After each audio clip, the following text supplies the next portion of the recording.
Hi, I'm Paul Bott from Paul Bott and Company Estate Agents in Brighton. The idea behind these podcasts is to help and give advice to anybody that is buying or selling, from being a first-time buyer to first-time seller, investor. So I believe whoever you are and how experienced you are, help is always good. Helpful and advice is always sound. So for our first subject, it's a huge talking point throughout the world at the moment. There's a huge amount of confusion out there about what is really going on within the mortgage market. And to help us today and talk through this with me is Neil Evans, who's the director at Blue Pepper Mortgages. Good morning, Neil. Good morning, Paul. Thank you for inviting me. Okay, to kick off, now in layman's terms, what is really happening within the mortgage market at the moment?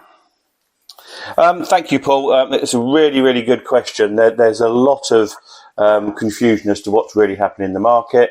A lot of clients that I talk to think that we're going to face a property collapse. We may come on to that later. There's a lot of clients that think the mortgage rates are going to drop, and we may come on to that later. But the market is very much open. There was a lot of bad press last year, towards the end of the year, when there was an infamous budget which saw interest rates shoot up. But the market has settled back down again, and lenders are very keen to do business. Okay, thank you. So listen, I mean, let's look at individual people, subjects, and so on, at different levels of the marketplace. So I'm a first-time buyer, even at the tender age of 51. I watch the news, and naturally I'm on social media. I see that the Bank of England has increased the base rate on 11 consecutive occasions. Now, appreciate that we can't tell the future, but is this going to continue? And do lenders always follow what the base rate is doing? Or do they think for themselves, even though they can make money at the same time? Again, another brilliant question. And every client that I speak to asks me that question first. Because what you see every single month is the Bank of England putting up interest rates. It then hits the news, and on social media, all you get told is your mortgage is going up. In reality, that doesn't happen. In order for that to happen, somebody would have to be on a standard variable rate. And just to give you an idea of how many clients or customers that have mortgages have a standard variable rate, it will be less than 2%. Everybody will be on a fixed rate or a tracker rate or a discount rate. And the majority of people will be on a fixed rate, particularly if you're a first-time buyer. And what we've seen is those drop since November, and they've been dropping on a daily basis. So there is no connection between a fixed rate and a variable rate. And an interesting point, I mean, you made a joke about being a first-time buyer being 51. Last year, the average first-time buyer in the UK was 47. And that's now starting to drop. And we're actually starting to see more first-time buyers coming in their early 20s, mid-20s and early 30s, even in the southeast. Fantastic. Well, that's actually really, really good news. That makes me feel a whole lot older. Okay, so again, now I'm a first-time seller now. I bought my property, say, 2 years ago. I've had a change in circumstance, unexpected baby, whatever. Need to look at schooling areas and so on and so forth. And having bought 2 years ago, I bought into a 5-year fix. So fortuitously, at this time, I'm on a 1.74 fixed. And I don't want to lose that. Now, will my lender allow me to move and take that mortgage with me? Or are they going to take advantage of the current situation and make me buy a new deal? Or will they let me take my 3 years remaining with me?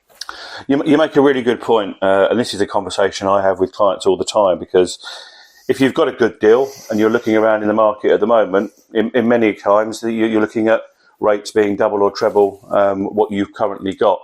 Now, there's 146 lenders in the UK, and all bar a handful will allow you to move your existing mortgage to a new property. So they won't take advantage. They'll allow you to use your mortgage. It's called portability. It will be in your mortgage offer if you have a look at it. But if there's any confusion, give me a ring, and I'm more than happy to advise you which lenders will allow you to port and which lenders won't. But be confident that there's only a handful out of the 146 that won't. That's really good news, especially for me. Now, I appreciate you don't have a crystal ball, but a lot of people that I talk to, especially first-time buyers who are waiting for, in inverted commas, some big crash, which I really don't believe is going to happen, or for interest rates to go back to what they were after the credit crunch of 2007, 2008. So Bank of England rate went right down to 0.25%. Now, I don't believe that we're ever going to see that again. And what is behind that? Why did that happen? And why is that never realistically going to happen again? There's a number of points there that I want to sort of talk through, and I'll take them in order. If we're talking about property crashes, towards the end of last year, there wasn't any good news. We had the energy prices, we had inflation, there was confusion with 3 prime ministers, and we had the war in Ukraine, and the cost of everyday living, be that in the shops or for any goods. And that really worried everybody, and everyone believed coming into 2023 that the property market was going to collapse. It hasn't happened. The reality is that property in the UK went up 1.6% in February, 1.4% in March, and is expected and predicted to continue for the remainder of this year.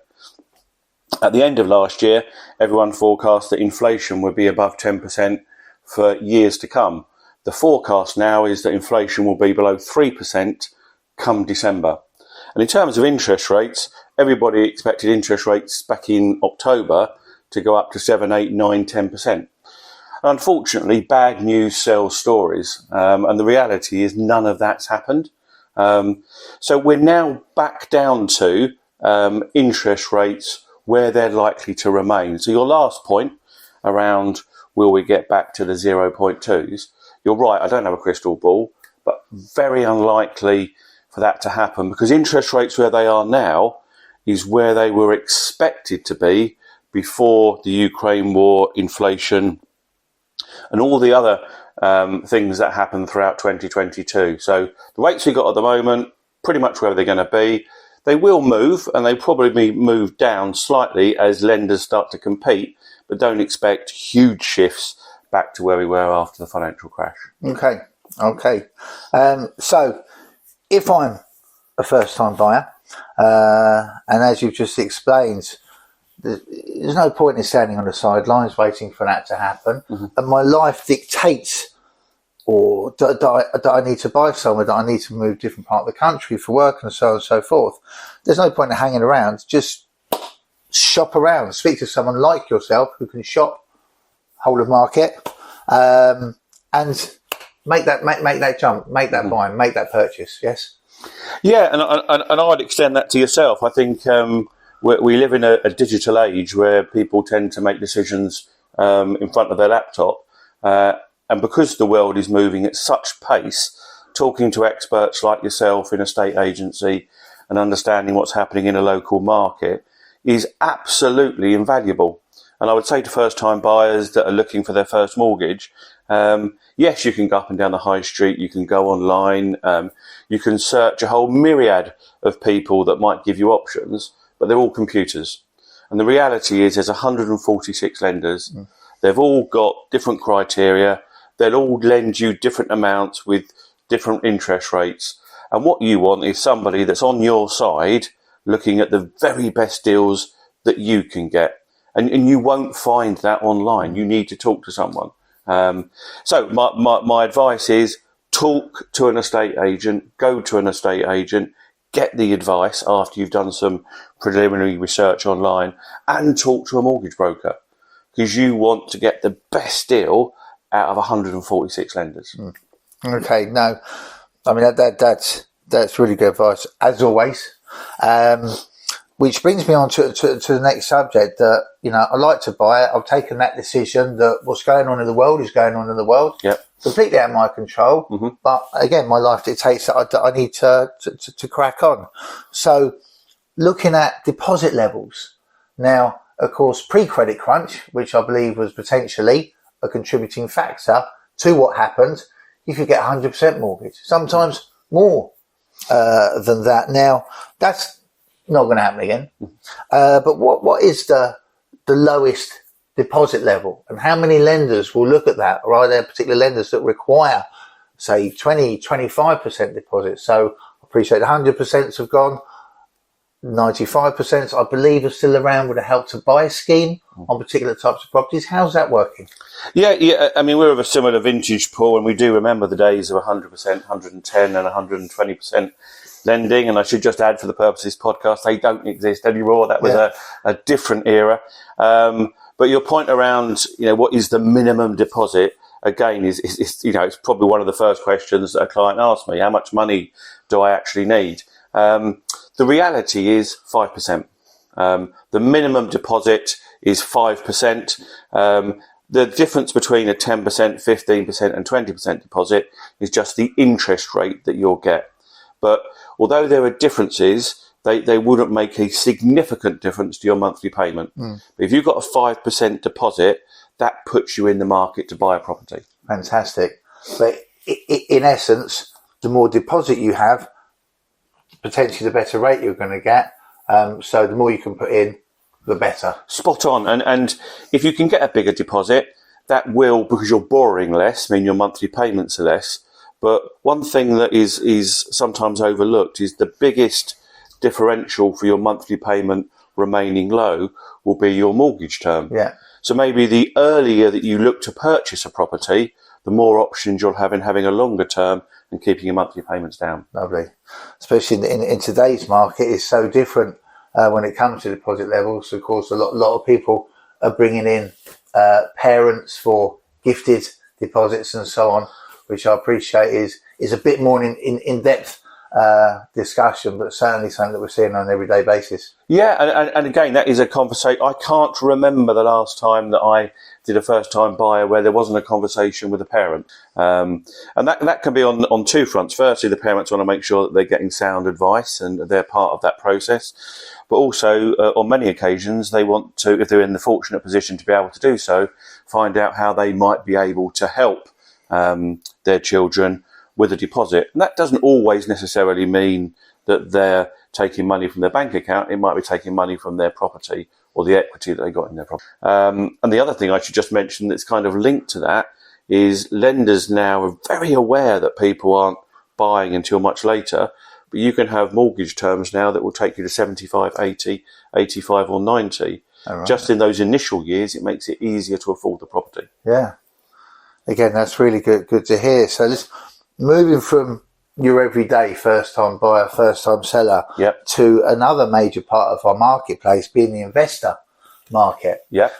So, I'm fortuitous in the position that I have a buy-to-let where I had to put down 25% deposits. I didn't want to put any more in because obviously that's quite a lot of money. Yes. But as I understand it at the moment, deposit levels have gone right up, which stems buyers like myself, if that's the correct word to use, as in, if I've got a property that's 220, a great buy for buy-to-let, I don't want to put £110,000 at 50%. I mean, so is that an ongoing thing? Will we see that come back to what I would term as a sensible deposit level, or is it all about the risk factor to the lender? Yeah, another great point, Paul. And although there's no hard and fast rules about this, we know that when it comes to investment properties, that you want to be putting down a 25% deposit. Why a 25% deposit? Well, that's the minimum that a lender would expect. You wouldn't want to put any more down than that as an investor, because you are then eating into your profit. Unfortunately, following the budget and the turmoil at the end of last year, lenders got spooked. There's no better word for it than that. And if you're looking to buy a buy-to-let property, the deposit that you required went up. And you couldn't get a buy-to-let mortgage with 25% deposit. It was closer to a 50% deposit.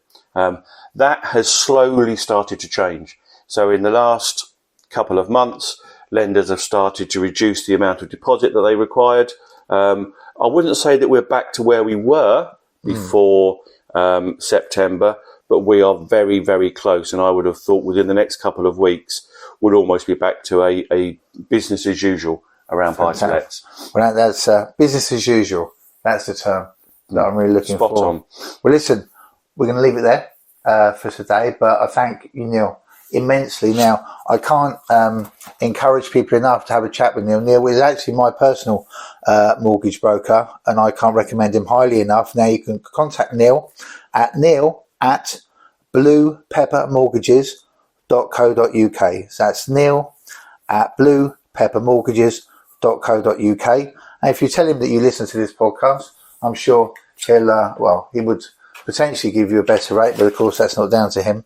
So thank you very much for joining me today. There will be further podcasts we'll be doing on a regular basis, covering lots of topics, from what does a first-time buyer do to what does a seasoned seller do to choose the right estate agent. So lots more to come in the near future. But may I say that it would really help us to get the word out there, because these are really important subjects that I believe all of market really needs to hear. If you would like and subscribe to this podcast, please do so. And thanks again, Neil. Really appreciate it, and very much look forward to speaking to you all soon.